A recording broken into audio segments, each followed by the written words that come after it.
한 주간 우리의 언론 보도 동향을 살펴보는 미디어 포커스입니다. 민주언론시민연합 김원경 사무처장 어서 오십시오. 안녕하세요. 아무래도 이번 주는 이른바 드루킹 사건 관련된 보도, 이걸 좀 짚어봐야 되겠죠? 네. 그야말로 전국을 강타하고 있는데요. 네. 이것과 관련해서 저희가 모니터를 하긴 해야 되는데 너무 보도가 많습니다. 너무 그래서 많죠. 예, 다른 사안처럼 저희가 이렇게 만만하게 지적을 하기가 굉장히 힘들었고요. 예. 그리고 상황이 계속 하루에도 여러 번 계속 뭔가 속보가 나오고 있는 그런 상황이라서요. 현재 진행형이기 때문에. 예, 그렇죠. 그래서 저희가 모니터하는 데 있어서 방점을 찍는 것은요. 드루킹 보도의 문제를 하나하나 짚고 그것에 대해서 반박을 하기보다는 네. 큰 틀에서 관련 보도가 나왔던 시점에서 그 보도가 합리적인 근거를 가지고 전했느냐 예. 아니면 과장을 했느냐 또는 오버였느냐 등에 대해서 짚어보려고 합니다. 예, 좋습니다. 네.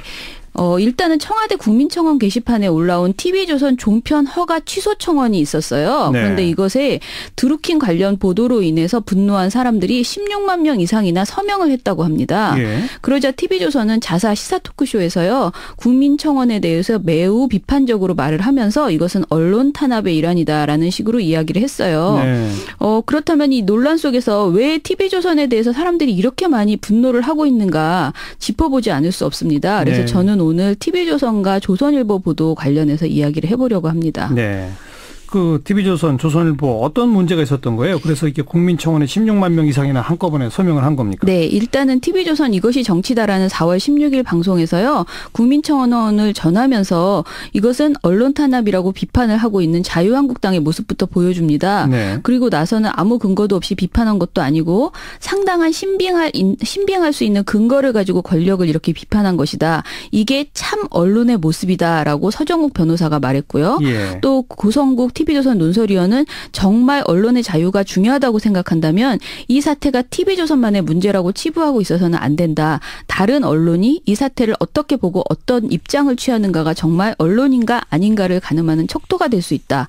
다른 언론이 침묵하고 있는 것은 비겁하다. 이렇게 생각한다. 예. 라고 굉장히 비장하게 말했습니다. 예. 한마디로 국민청원 제도 자체를 비판하고 자신들을 편들어달라고 요구한 것인데요.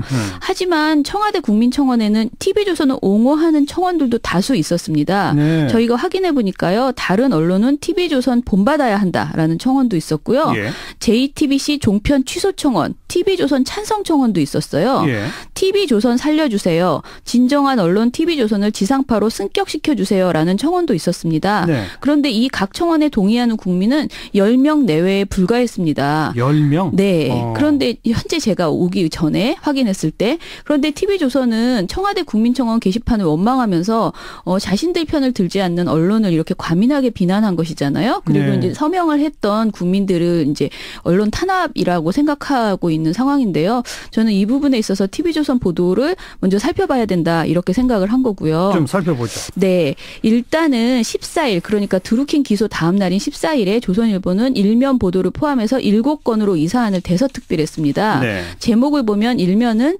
댓글 조작 민주당원 여 핵심과 비밀 문자였습니다. 사면 보도는 민주당 핵심 댓글 공작 개입 정황 여건서도 사실이면 문정부 타격이라는 제목이었습니다. 예. 제목부터 민주당의 댓글 공작 개입 정황을 명시했고요. 보도 내용에서도 그간 여건에서 보수 세력의 댓글 공작 의혹을 제기했는데 드루킹이 보수 세력이 한 것처럼 보이게 댓글을 조작했고 그 과정에서 여당 핵심 의원과 문자를 주고받았다라는 내용을 보도를 했습니다. 네. 이후에 14일 TV조선 저녁 종합뉴스는 단독 보도를 하면서 제목이 김경수 의원과 문자 수백 건 주고받아라는 내용이었습니다. 이 보도에서는 경찰은 댓글 공작팀의 주범과 수백 건의 문자를 주고받은 여권 인사가 문재인 대통령의 복심 김경수 의원이라고 확인했다라고 보도했습니다. 김경수 의원 이름이 처음 보도된 게 이거죠? 네네. 예. 그런데 이제 문재인 대통령의 복심 이렇게 강조를 했고요. 예. 그다음에 이런 내용도 있습니다. 사정당국 관계자는 김 씨가 김 의원과 연락할 때 문자든 전화든 텔레그램만을 이용했다며 보안에 극도로 신경 쓴 모습이었다고 말했다라는 내용을 기자가 전했습니다. 네. 조선일보와 TV조선은 여권 핵심 김경수 의원이 댓글 조작 주범과 비밀 문자를 주고받았다는 등 매우 단정적인 표현으로 김경수 의원의 불법 댓글 조작 개입을 강하게 암시하는 보도를 이날 했던 것이죠. 14일 날. 제목부터 비밀 문자 이렇게 딱 돼 있으니까. 네. 예. 보도 제목에서부터 비밀 문자 수백 건이라고 했고요. 심지어 따옴표 처리도 하지 않았습니다. 한마디로 엄청난 의혹을 제기한 셈인데요. 선거 시기에 이런 정도의 내용을 단정적으로 언급할 때에는 그 근거와 개연성이 높아야 한다고 생각하고요. 당사자의 반론도 담았어야 합니다. 그런데 조선일보와 TV조선은 14일 보도에서 이런 수준의 카더락성 폭탄을 던지면서 김경수 의원 측의 반론을 담지 않았습니다. 반론이 없었다? 네. 당연히 김경수 의원은 보도 후에 사실 묵은 드루킹의 일방적인 문자였다며 강하게 반발했습니다. 첫 번째 기자회견이었죠. 네. 그러자 TV조선은 다음 날인 15일에 제목이 두 사람 기사 제목 등 주고받아라고 이번엔 따옴표였습니다. 이런 제목의 보도에서 두 사람 간의 텔레그램 메시지에는 대선을 전후해 특정 기사 제목과 기사의 온라인 주소 등이 상당수 포함됐다고 보도를 했고요. 김 씨가 누군가와 협의해 댓글에 대한 호감, 비호감 조작 등을 한 것이다라는 사정당국 관계자의 발언도 덧붙였습니다. 이번에는 김경수 의원이 댓글 조작 주범과 문자를 주고받으면서 댓글 조작을 논의한 것처럼 보도를 한 것입니다. 그러나 김 의원이 10개 이상의 그 기사의 URL을 드루킹에게 보냈다고 해서 지금 거기까지는 확인이 된 거죠. 그 사실이 불법 여론조작 개입 또는 지시를 의미한다고 볼 수 없습니다.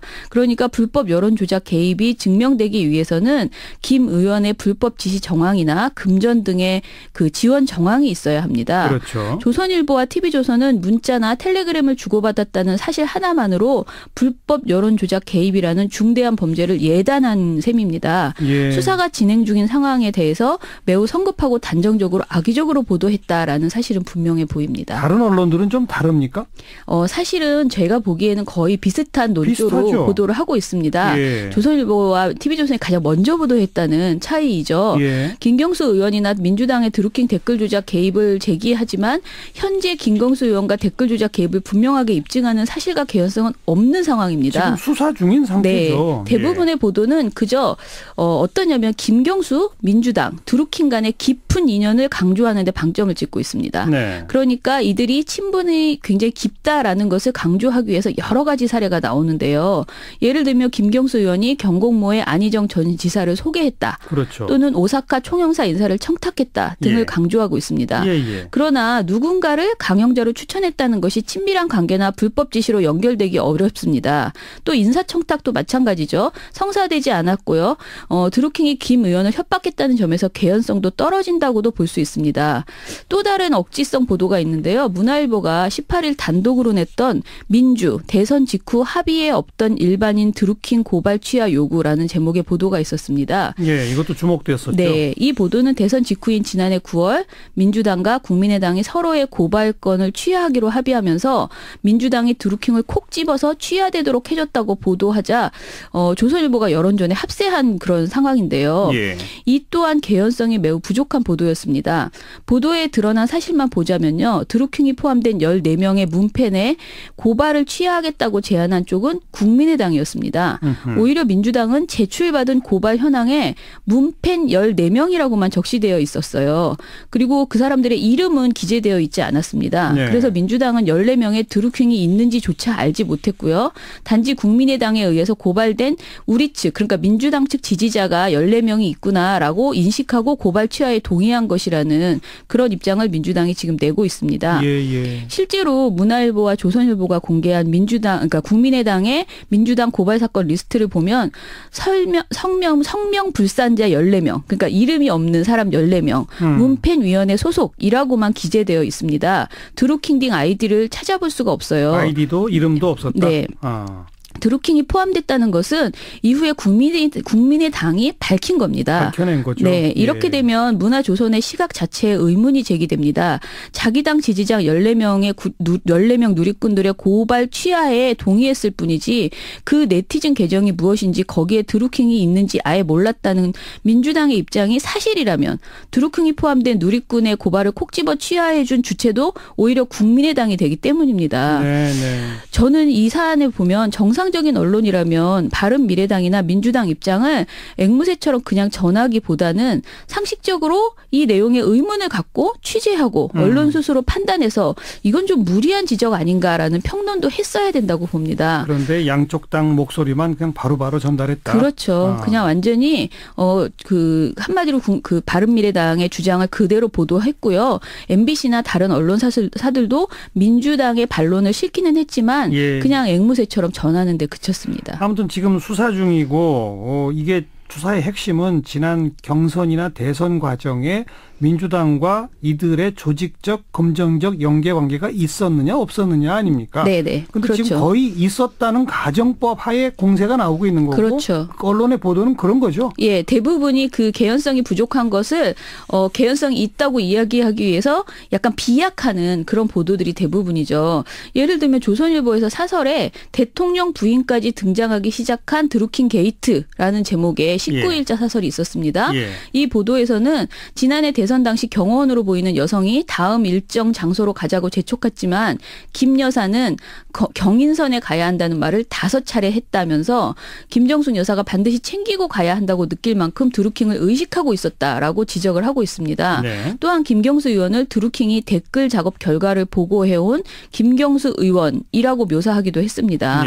이런 식의 보도는 종편은 물론 다른 방송사들도 거의 다 냈습니다. 하지만 생각해 보세요. 유세 현장을 찾아온 많은 지지자 중 일부를 찾아가는 것이 김정숙 여사와 드루킹의 깊은 관계를 증명하는 것은 아니잖아요. 그러니까 대선 후보의 가족이 열렬한 지지자가 누군지 아는 일은 흔한 일입니다. 누군가의 이름을 5번 말했다는 이유만으로 둘 간의 깊은 관계를 강조했다? 이렇게 볼 수 없습니다. 심지어 누리꾼들이 해당 영상의 원본을 찾아서 이날 김정숙 여사가 다른 지지자 무리들도 일일이 찾아가 인사했다고 반박하기까지 했습니다. 그런데 이런 내용을 담지 않고 단순히 5번 말했다는 것만 강조하면서 인연이 깊을 수 있다. 뭔가 연관이 돼 있을 것이다라는 것을 보도한 거죠. 아무튼 뭐 메시지 주고받은 거, 인사청탁한 거, 같이 사진 찍은 거, 누구 강연 소개한 거, 대선 그 경선 현장에서 찾아간 거, 아무튼 가깝다 추정되는 것만 여기저기서 막 찾아내고 있는데 중요한 건 그 자체가 불법은 아니라는 거고 그렇죠. 불법 여부에 대해서는 예단할 수 없는데 마치 불법이 있었던 것처럼 몰아가기 위한 식의 보도다. 이 말씀이죠. 그렇죠. 예. 그럼 드루킹 보도에서 우리가 좀 놓치고 있는 거 정리해 보시죠. 일단은 제가 아까 지금까지 말씀드린 거는 주로 이제 불법 그 댓글 조작 개입 여부잖아요. 그 민주당에. 그거 말고 불법 여론 조작의 기준을 언론에서 전혀 세우지 않고 있다는 게 문제라고 생각합니다. 불법 여론 조작이라는 것은 국가기관이나 공무원의 조직적, 정치적 댓글 활동이었거나 정당이나 민간인이 금전 등의 지원, 직접적인 불법 활동 지시를 해서 조직적으로 댓글 부대를 동원한 경우를 우리가 말합니다. 알고 있죠. 네, 그게 아니고 이건 당원이나 일반 시민이 자발적으로 벌이는 개인적인 여론 홍보 활동, 다시 말해서 매크로를 동원하지 않은 기사 공유하기, 댓글 달아달라고 요청하기 이런 것들은 정치적인 의사표현으로 분류해야 한다고 봅니다. 지금 여기 이제 두 주장이 맞서는 거죠. 네, 그런데 이제 대다수가 이 기준을 구분하지 않은 채 언론들이 모두 누군가에게 댓글을 달자고 요청한 활동을 불법으로 묘사하는 식의 보도가 이어지고 있다는 것이고요. 그리고 오늘 방송에서도 얘기했지만 포털의 문제점 이것을 본질적인 내용인데 이것을 좀 주요하게 이야기하지 않고 있는 것도 문제라고 생각을 합니다. 요즘은 이제 그 포털의 문제점 지적하는 기사들이 조금씩 이제 좀 나오기 시작했어요. 네. 그리고 제가 꼭 드리고 싶은 말씀은 현재는 선거를 앞둔 국면이잖아요. 이런 상황에서 드루킹 사건은 선거의 태풍임이 분명합니다. 그렇다면 언론은 어떻게 보도해야 하나?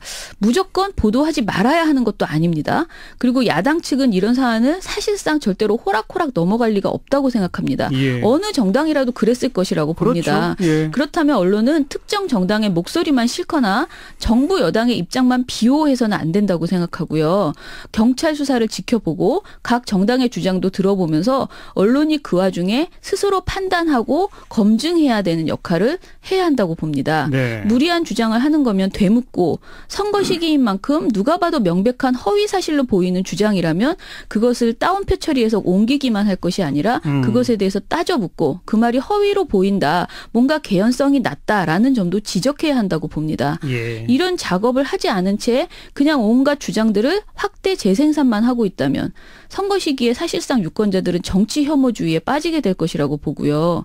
이렇게 보도를 하려면 언론인이 왜 필요한지 저는 의문을 제기합니다. 그냥 각 정치인과 경찰이 각자 자기 주장 발표하고 홈페이지나 페이스북으로 말하면 되잖아요. 그럼 우리가 그걸 보면 되죠. 언론인이 이렇게 앵무새처럼 지금처럼 옮기기만 한다면 일반인 상식으로도 이상하다고 생각하는 것을 질문하지 않고 그렇죠. 계속 옮기기만 한다면 정말 심각하다 생각합니다. 지금 그 뒤에 바람직한 언론이란 이래야 한다라고 말씀하신 거 있잖아요. 네네. 그렇게 보도하고 있는 데가 이번에는 아무 데도 없습니까? 예, 제가 보기에는 그렇게 합리적인 그런 문제 제기를 차분하게 하기보다는 그냥 속보 경쟁에 따라가고 있고 그 와중에 오보도 많이 나오고 있습니다. 어떤 언론이 그나마 좀 정신 차리고 잘하는지 지켜봅시다. 네. 수고하셨어요. 감사합니다. 민주언론시민연합 김원경 사무처장이었습니다.